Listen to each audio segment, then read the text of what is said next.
right, Shalom. First and foremost, giving all praise, glory, and honor that's due to Yahweh Bashem, Yahweh Shai, Bahashem Chakwadash.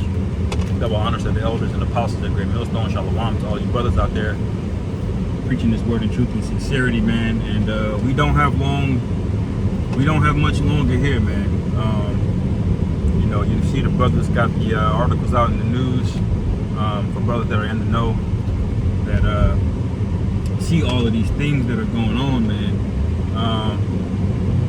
You know, if brothers can feel it in the air, I guess I'll speak as a personal testimony, man. You can just feel like the fabric of this place through the spirit, like crumbling, man. Like everything just feels, you know, temporal. Like it's all getting ready to vanish, man.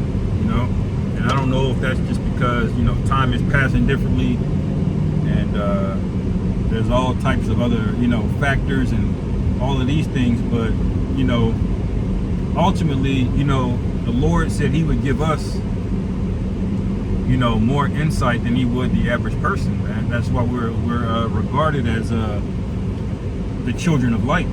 You know, that's one of the terms, and light is synonymous with wisdom and understanding. So when we look at the world and we see things, we don't see it the way, you know, normal people do, man. You know, and for brothers that have a hard time fitting in, you know, you have a hard time, you know, something like small talk in the elevator at work or whatever, you know, it's abnormal to this world, but that's normal if you're a man of the Lord, if you're an Israelite, because you're not really supposed to blend in with this world, man. And America is finished, man. All of these people they're tired, they're dejected.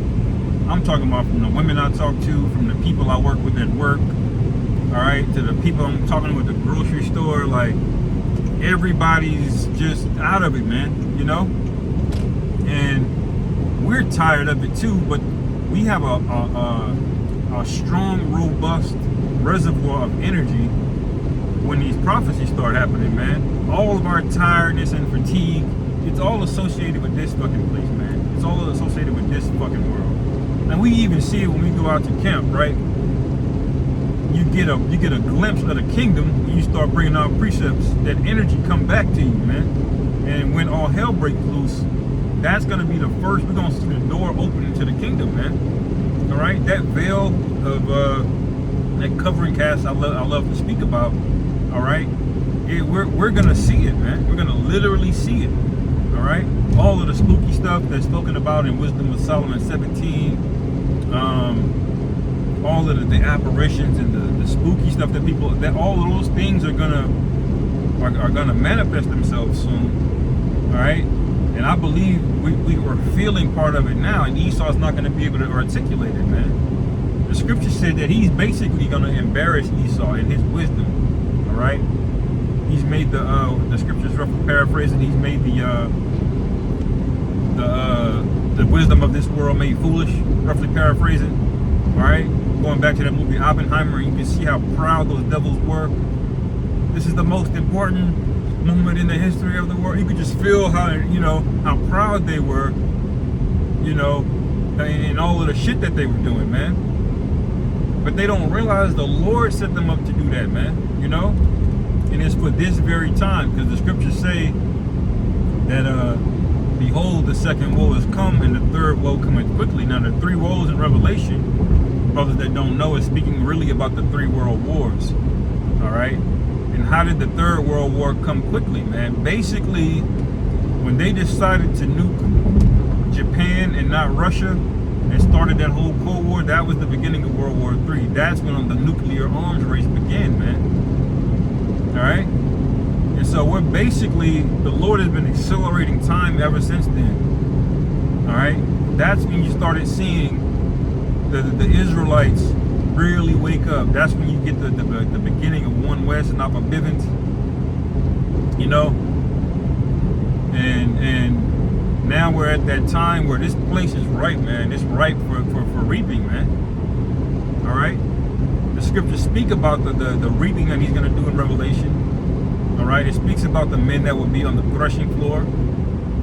All right, which a threshing floor is a place where you harvest grain. All right, and we're in those times, and brothers, we gotta believe it, man. We gotta have faith, you know, because sometimes that could be the thing that gets you up in the morning, man. There's a lot of days I don't even want to get out of fucking bed, dude. I gotta do another day of this bullshit, you know. But then you realize, you know, do your time, man. You're in captivity. Serve your sentence out.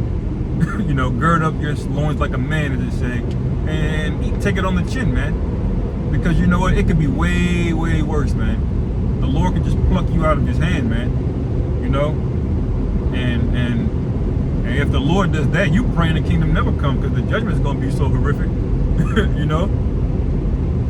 But a righteous man, you know, even if he's suffering, he's gonna want the kingdom to come no matter what, even if it's at the cost of him. All right, and you see that through the characteristics outlined of the elect in the book of Revelation, man. It speaks about those who stood so stiffly for Yahushai. All right, those who loved not their lives unto death, who were beheaded for Yahushai's sake. All right. There's a certain spirit on those men. We got to remember, man, we are the warrior class of Israel from a spiritual perspective.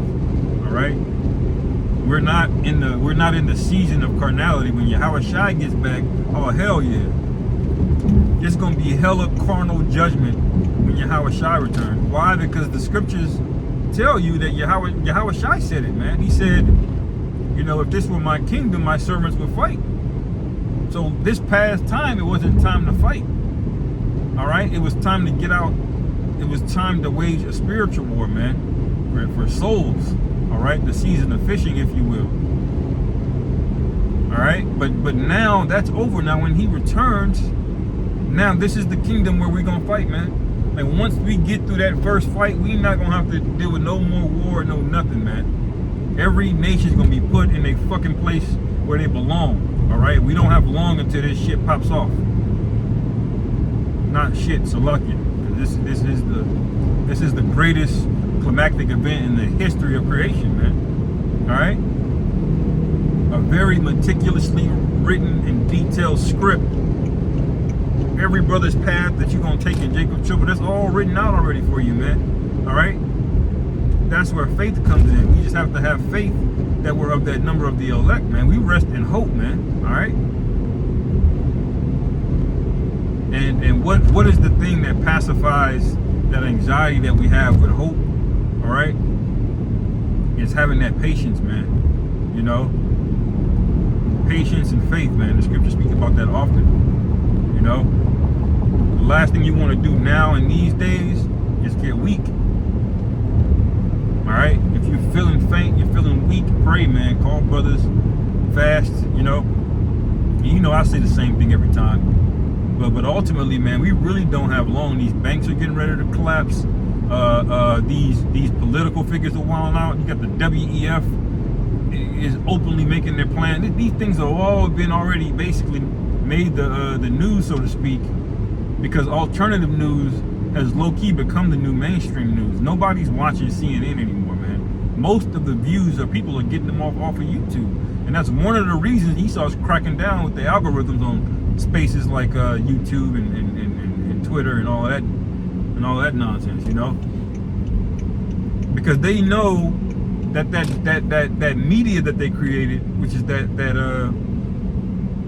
center of witchcraft, all right, to speak the basically the media is the mouthpiece of the dragon, man. All right, it's the voice of the elite. When they want to communicate a message, they put niggas like Don Lemon up, Anderson Cooper, you know, Tucker Carlson, all right, which he's been telling a lot of truth lately, but he's still, you know, he's not above the elite's control and framing, man. All right. But now people have started to pivot away from it because his witchcraft is wearing off. And that's for a reason, that's for a purpose, man. Because the Lord's getting ready to break all of this shit up, man. All right? The nuke's not just going to show up one day. All right? All hell's going to break loose first. People are going to be confounded, confused. These women are going to wild out. All right? The time of Jacob's trouble, man. You know? So we're in those days, brothers. Believe that, man. We're almost out of here, man. So with that, Lord willing, this was edifying. Call halal, Yahweh Bashim Yahweh Shai, Hashem Rachaf Adash, Wa Abba Babal, and Shalom.